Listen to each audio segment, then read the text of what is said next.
Good morning, Madam Chair and members of the committee. Thank you for allowing me the opportunity to testify before you today. I'm Julie Barrett, founder of Conservative Ladies of Washington, a resident of the 44th District and a parent of public school students.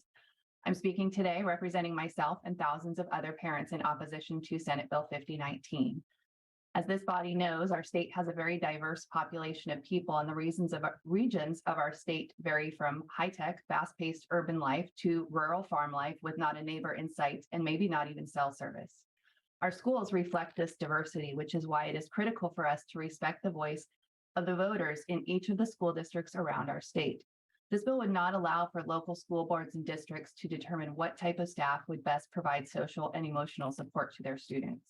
School resource officers, hall monitors, crossing guards, and other such classified staff provide our students with a unique opportunity to form relationships with adults who are committed to protecting and keeping them safe while also enforcing the rules of the school. A society without rules, especially a school, is a place of chaos. Many of our school districts have SROs on staff that are highly beneficial to their students, and they are an important part of the school community. The staff have been able to create supportive and stable relationships with students, which is critical given the instability and uncertainty our students have experienced in the last few years, especially. Safety is an important piece of social and emotional well-being of our students. Allowing this funding to be used for these classified staff is a decision that should be made at the local level based on their specific needs. I know more parents would love to be here right now and speak to this issue, but at 8 a.m., most of them are off getting kids off to school, making it next to them impossible for them to participate in this process. I urge you to listen to the voices of these parents. I know out of the 779 that signed in, most of those were parent voices, and I ask you to please do not pass this bill. Thank you. Thank you.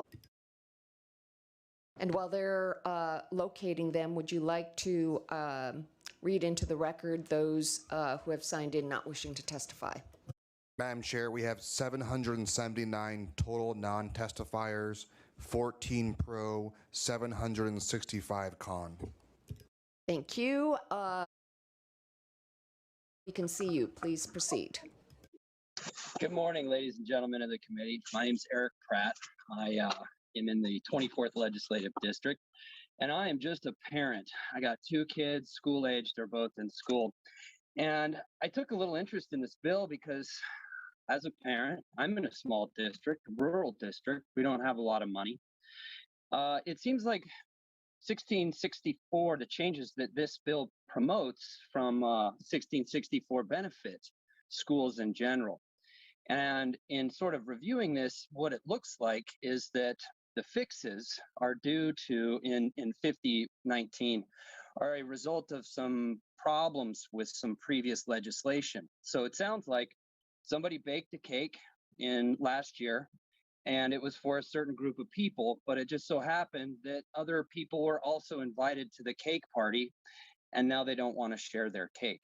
Now, if we're looking at school safety as a holistic issue, why wouldn't we include safety officers, school resource officers, and the like in that manner?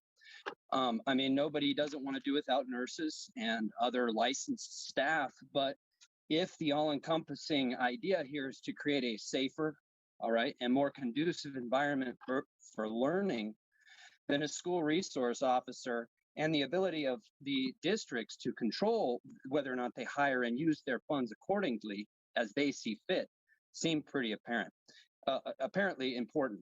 Now, as a parent, I want my influence to directly go to my district, and that money that they're allotted according to what I see fit and my influence with my school board and our district.